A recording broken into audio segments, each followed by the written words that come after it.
بسم اللہ الرحمن الرحیم۔ آج میں آپ کے ساتھ قرآن مجید کے 27ویں سپارے کا خلاصہ شیئر کر رہا ہوں۔ اللہ تعالیٰ سے دعا ہے کہ وہ مجھے اور آپ کو قرآن مجید پڑھنے، سمجھنے اور اس پر عمل کرنے کی توفیق عطا فرمائے۔ اس پارہ میں سورہ ذاریات کا بقیہ حصہ ہے، نیز سورہ طور، نجم، قمر، رحمان، واقعہ اور حدید مکمل ہیں۔ پچھلے پارے میں سیدنا ابراہیم علیہ السلام کا قصہ شروع ہوا تھا، جو اس پارے میں مکمل ہوتا ہے، جس میں فرشتے ابراہیم علیہ السلام سے قوم لوط کی ہلاکت کا ذکر کرتے ہیں۔ اس کے بعد دیگر کافر اقوام کی ہلاکت اور ان کے واقعات میں موجود نشانیوں کی طرف مختصر اشارات کیے گئے ہیں۔ پھر اللہ کی قدرت کی بعض نشانیاں ذکر کر کے ایک اللہ کی عبادت کی دعوت دی گئی ہے۔ ساتھ یہ بھی واضح کر دیا گیا ہے کہ جنوں اور انسانوں کو پیدا ہی عبادت کے لیے کیا گیا ہے۔ آخر میں کفار کو یوم موعود سے ڈرایا گیا ہے۔ سورہ طور۔ ابتدا میں قسم کھا کر کہا گیا کہ آپ کے رب کا عذاب آ کر رہے گا، اس کو کوئی نہیں روک سکتا۔ اس دن کفار کو جہنم کی طرف دھکیلا جائے گا اور متقین جنت کی نعمتوں سے لطف اندوز ہوں گے۔ ایک اہم بات یہاں یہ بتائی گئی ہے کہ جن مومنین کی اولاد نے ایمان میں ان کی پیروی کی، اللہ تعالیٰ ان کو بھی جنت میں ان کے ساتھ ملا دے گا، چاہے وہ ایمان و عمل کے لحاظ سے ان کے درجے کے مستحق نہ ہوں۔ اس کے بعد نبی کریم صلی اللہ علیہ وآلہ وسلم کو حکم دیا گیا کہ آپ یاد دہانی کراتے رہیں، آپ نہ کاہن ہیں، نہ شاعر اور نہ پاگل، جیسا کہ یہ کفار دعویٰ کرتے ہیں۔ پھر کفار کا ایک اور اعتراض ذکر کیا گیا کہ وہ کہتے ہیں یہ کلام انہوں نے گھڑ کر اللہ کی جانب سے منسوخ کر دیا ہے۔ اس کے جواب میں فرمایا کہ اگر تم سچے ہو تو اس جیسا ایک کلام تم بھی پیش کر دو۔ پھر کئی انداز سے کفار کو ملامت کی، کہا کہ کیا یہ خود پیدا ہو گئے یا خود خالق ہیں یا ان کے پاس غیب کا علم ہے؟ وہ کیا چیز ہے جو ان کو ایمان سے روکتی ہے؟ پھر نبی صلی اللہ علیہ وسلم کو مخاطب کر کے کہا کہ ان کو چھوڑے رکھیں یہاں تک کہ وہ دن آ جائے جب ان کی کوئی مدد نہ کی جائے گی۔ آپ ہماری نگرانی میں ہیں، پس صبر کریں اور اپنے رب کی دن رات حمد کے ساتھ تسبیح کرتے رہیں۔ اس کے بعد سورہ نجم شروع ہو جاتی ہے۔ ستارے کی قسم کھا کر فرمایا گیا کہ نبی صلی اللہ علیہ وآلہ وسلم نہ بھٹکے ہیں، نہ گمراہ ہیں اور نہ وہ اپنی خواہشات سے بات کرتے ہیں، بلکہ ان کی ہر بات وحی پر مبنی ہوتی ہے۔ یہ ان کو ایک قوتوں والے نے تعلیم دی ہے۔ پھر حضرت جبرائیل علیہ السلام کے بارے میں بتایا کہ جن کو رسول اللہ صلی اللہ علیہ وسلم نے 2 مرتبہ اپنی اصلی صورت میں دیکھا، ایک مرتبہ افق پر اور دوسری مرتبہ سدرۃ المنتہا کے پاس۔ اس کے بعد کفار کے باطل معبودات کا عجز اور بے وقتی واضح کی گئی۔ فرمایا کہ یہ تم نے اپنے جی سے گھڑ لیے ہیں، اللہ نے ان کی کوئی دلیل نازل نہیں فرمائی۔ پھر فرمایا اللہ ہی دنیا اور آخرت کا مالک ہے، کسی کی شفاعت اللہ کی مرضی کے بغیر کسی کے کام نہیں آئے گی، وہی ہدایت یافتہ اور گمراہوں کو خوب جاننے والا ہے۔ اللہ ہی برائی کرنے والوں کو ان کے کیے کا بدلہ دے گا، اور نیکی کرنے والوں کو جو کبیرہ گناہوں اور بے حیائی کے کاموں سے تو بچتے ہیں مگر کچھ گناہ ان سے سرزد بھی ہو جاتے ہیں، ان کو بہترین بدلہ دے گا۔ اللہ متقین کو بہتر جانتا ہے، لہٰذا اپنے آپ کو پاکیزہ نہ ٹھہراؤ۔ یہ بھی بتایا کہ انسان کے لیے وہی ہے جو اس نے کمائی کی کوئی کسی کا بوجھ نہیں اٹھائے گا۔ اللہ کے ہی ہاتھ میں زندگی اور موت ہے، وہی غنی و فقیر کرتا ہے، وہی ہنساتا ہے رلاتا ہے۔ اس نے سب کو پیدا کیا، نیز اس نے پچھلی کافر قوموں کو ہلاک کر دیا۔ آخر میں کفار کو ملامت کی گئی کہ کیا تم اس قرآن پر تعجب کرتے ہو، اس پر ہنستے ہو، روتے نہیں؟ بہترین یہی ہے کہ اللہ کی عبادت کرو، اس کے آگے سجدہ ریز ہو جاؤ۔ اس کے بعد سورہ قمر شروع ہو جاتی ہے۔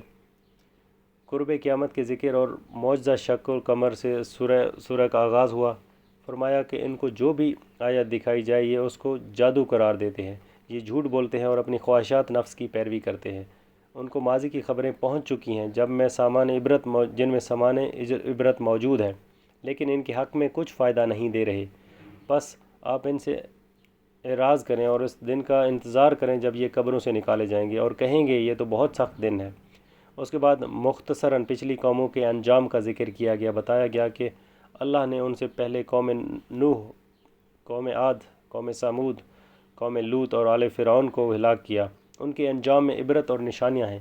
ان واقعات کے درمیان بارہا اس بات کی تائید کی گئی کہ قرآن کو یاد دہانی کے لیے آسان بنایا تو ہے کوئی یاد دہانی حاصل کرنے والا۔ ان اقوام کا انجام ذکر کر کے فرمایا کہ کیا تمہاری قوم کے کفار ان سے بہتر ہیں، یا تمہارے لیے آسمانی صحیفوں میں برات نامہ لکھا ہوا ہے، یعنی کہ جب اللہ نے ان کو ہلاک کیا تو تمہیں بھی کر سکتا۔ پھر فرمایا ان کا یوم موعود روز قیامت ہے، جو کہ بہت سخت دن ہوگا۔ مجرمین چہروں کے بل گھسیٹ کر آگ میں ڈالے جائیں گے، جبکہ متقین امن والی جگہ میں قادر مطلق بادشاہ کے نزدیک ہوں گے۔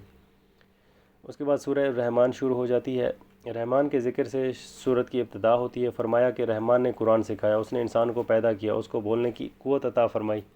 پھر اللہ کی دیگر نعمتیں، چاند، سورج، درخت، ستارے اور زمین وغیرہ کا ذکر فرمایا۔ پھر فرمایا تم اپنے پروردگار کی کون کون سی نعمتوں کو جھٹلاؤ گے۔ اس کے بعد انسان اور جنات کی تخلیق کا ذکر ہوا۔ پھر مشرق و مغرب کا، کھارے اور میٹھے سمندر کا، ان سے نکلنے والے موتیوں کا اور ان میں چلنے والی کشتیوں کا ذکر کیا۔ مقصود اللہ کی ان تمام نعمتوں کی یاد دہانی کرانا ہے۔ پھر فرمایا کہ زمین و آسمان میں اللہ کے علاوہ سب فنا ہو جائیں گے، اللہ جن و انس کا حساب لیں گے، کوئی اللہ سے بھاگ کر کہیں نہیں جا سکتا۔ روز قیامت آسمان پھٹ کر سرخ ہو جائے گا، اس دن مجرم پہچان لیے جائیں گے، ان کو پیشانی کے بالوں اور پاؤں سے پکڑ کر جہنم میں پھینک دیا جائے گا اور کہا جائے گا یہی وہ جہنم ہے جس کو تم جھٹلاتے تھے۔ پھر متقین کا ذکر کیا، فرمایا کہ ان کے لیے 4 قسم کی جنتیں دی جائیں گی، جن میں ان کے لیے ہر قسم کے پھل، قیمتی ریشمی لباس، عالی شان بستر اور خوبصورت حوریں ہوں گی جو خالص ان کے لیے ہوں گی۔ یہ بھی واضح کیا کہ احسان کا بدلہ احسان ہی ہے۔ نیز ہر نعمت کے ذکر کے بعد کہا گیا تم اپنے پروردگار کی کون کون سی نعمتوں کو جھٹلاؤ گے۔ آخر سورہ میں کہا گیا کہ اللہ ذوالجلال والاکرام کا نام نہایت بابرکت ہے۔ اس کے بعد سورۃ واقعہ شروع ہو جاتی ہے۔ قیامت کے ذکر سے سورت کا آغاز ہوا جو آ کر رہے گی۔ اس دن لوگ 3 اقسام میں بٹ جائیں گے، کچھ تو سابقون نیکیوں میں سبقت کرنے والے ہوں گے، ان کا درجہ عام اہل ایمان سے بلند ہوگا، یہ پہلو میں سے زیادہ اور بعد والوں میں سے کم ہوں گے۔ ان کے لیے جنت میں بیش بہا نعمتیں ہوں گی، اور سب سے بڑی نعمت اللہ کریم اور آقا کریم صلی اللہ علیہ وآلہ وسلم کا ساتھ ہوگا۔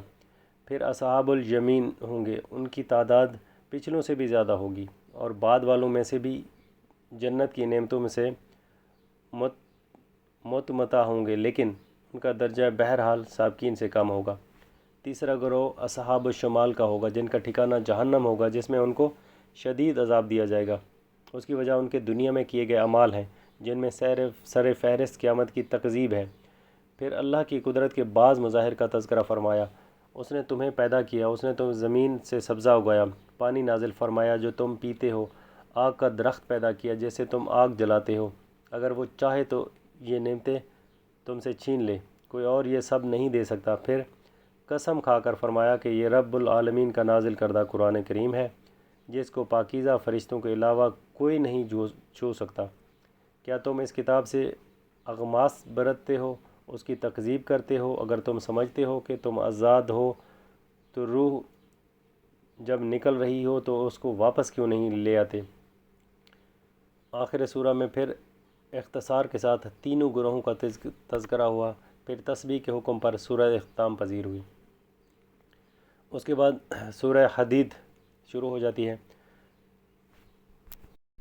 تسبیح کے حکم سے سورت کا آغاز ہوا، پھر اللہ کے بعض مظاہر قدرت کا ذکر ہوا کہ وہ زمین و آسمان کا مالک ہے، سب جاننے والا ہے، خالق کائنات ہے، رات کو دن میں اور دن کو رات میں داخل کرتا ہے۔ بس اللہ پر ایمان لاؤ اور جو اس نے دیا ہے اس میں سے خرچ کرو۔ اس نے اپنے بندے پر روشن آیات نازل فرمائیں تاکہ تمہیں اندھیروں سے نکال کر روشنی کی طرف لے جائے۔ تمہیں کیا ہوا کہ نہ ایمان لاتے ہو اور نہ اللہ کی راہ میں خرچ کرتے ہو؟ پھر فرمایا جس نے فتح مکہ سے پہلے جہاد کیا اور مال خرچ کیا وہ بعد میں کرنے والوں کے برابر نہیں ہو سکتا، تاہم دونوں سے اللہ نے بھلائی کا وعدہ فرمایا۔ پھر انفاق کی ترغیب یہ کہہ کر دلائی کہ کون اللہ کو قرض دے گا، اس کے لیے بہترین اجر ہے۔ پھر قیامت کا ذکر فرمایا کہ اس دن مومنین کے لیے نور ہوگا، جبکہ منافقین ان سے نور کا سوال کر رہے ہوں گے، لیکن ان کے لیے اس روز آگ کے علاوہ کچھ نہ ہوگا۔ پھر فرمایا کہ کیا مومنین کے لیے وہ وقت نہیں آیا کہ ان کے دل اللہ کے ذکر سے خاشع ہو جائیں، عشق الہی سے پھٹ جائیں۔ ساتھ ہی ان لوگوں کا تذکرہ بھی کیا جن کو کتاب دی گئی لیکن کتاب ملنے کے باوجود ان کے دل سخت ہو گئے اور ان پر اللہ کی آیات نے اثر کرنا چھوڑ دیا۔ مسلمانوں کو یہ کہا گیا کہ تم قرآن کے ساتھ یہ سلوک مت کرنا، کیونکہ قرآن بھی ایک طویل مدت یعنی قیامت تک کے لیے دیا گیا ہے، تو مسلمانوں کو چاہیے کہ اس کا حق پہچانیں، اس کی آیات پر غور و فکر اور عمل کریں، اور قرآن کے ساتھ اپنے دل کو سخت ہونے سے بچائیں۔ پھر ان لوگوں کو جن کو لگتا ہے کہ ان کے دل اللہ کی آیات سن کر نہیں ڈرتے اور مردہ ہو چکے ہیں، یہ کہہ کر تسلی اور حوصلہ افزائی کی گئی کہ جس طرح اللہ مردہ زمین کو پانی کے ذریعے زندہ کرتا ہے، اسی طرح تمہارے مردہ دلوں کو بھی توجہ کے ذریعے زندہ کر سکتا ہے، بشرطے کہ اس کے لیے کوشش کی جائے۔ واضح کیا کہ دنیا کی زندگی محض کھیل تماشا ہے اور دھوکے کا سامان ہے، چنانچہ اپنے رب کی مغفرت اور قربت کی طرف سبقت کرو۔ یہ بھی فرمایا کہ جو بھی مصیبت آتی ہے وہ پہلے سے لکھی ہوئی ہے، لہٰذا غم نہ کرو، اور جو اللہ نے دیا ہے اس پر اتراؤ مت۔ اللہ نے اپنے رسول صلی اللہ علیہ وسلم کھلی نشانیوں اور کتاب کے ساتھ بھیجے تاکہ لوگوں میں عدل و انصاف کا قیام ہو جائے۔ پھر نوح و ابراہیم علیہ السلام کا تذکرہ کرتے ہوئے فرمایا کہ ان کی ذریت میں بہت سے انبیاء ارسال فرمائے، عیسیٰ علیہ السلام کو بھیجا اور ان کے ماننے والوں کے دلوں میں نرمی اور رحم ڈالا۔ آخر میں اللہ سے ڈرنے کا اور رسول پر ایمان لانے کا حکم دیا گیا۔ واضح فرمایا کہ خیر و فضل اللہ کے ہاتھ میں ہے، وہ جس کو چاہے عطا فرمائے۔ یہ تھا قرآن مجید کے 7ویں پارے کا خلاصہ۔ دعا ہے کہ اللہ تعالیٰ مجھے اور آپ کو قرآن مجید پڑھنے، سمجھنے اور اس پر عمل کرنے کی توفیق عطا فرمائے، آمین۔